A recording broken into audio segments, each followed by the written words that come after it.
This morning, the U.S. is another day closer to a potential default, and there is still no deal on raising the nation's debt ceiling. Democrats and Republicans are now working on separate plans after a tense weekend of negotiations.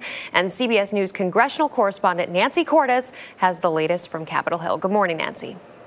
Good morning, Rebecca. Well, on Friday, Speaker Boehner said he was abandoning talks with the White House to focus on what he thought could be a deal that he could reach with congressional leaders. Well, after a weekend of intense back and forth, we are now told that those talks have stalled too.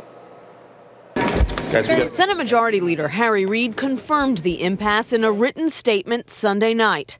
Talks broke down over Republicans' continued insistence on a short-term raise of the debt ceiling, he said, which is something that President Obama, Leader Pelosi, and I have been clear we would not support.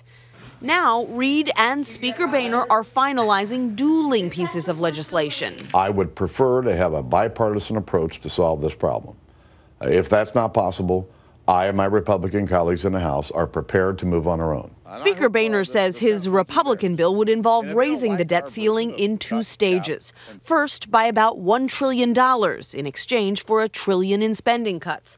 That would get the nation through about the next 6 months, at which point the debt ceiling could be raised again if Congress identifies more cuts. But the Treasury Secretary insists a short-term increase would inject too much uncertainty into a weak economy. The most important thing is we can't adopt an approach that leaves the threat of default hanging over the country for another 6 months or so. That would be deeply irresponsible to do. Reid's plan, on the other hand, would hike the debt ceiling through 2012 in exchange for $2.7 trillion in spending cuts, which sounds like a lot, but includes money not spent in Iraq and Afghanistan, which Republicans are likely to argue are not true cuts. So whose plan will prevail?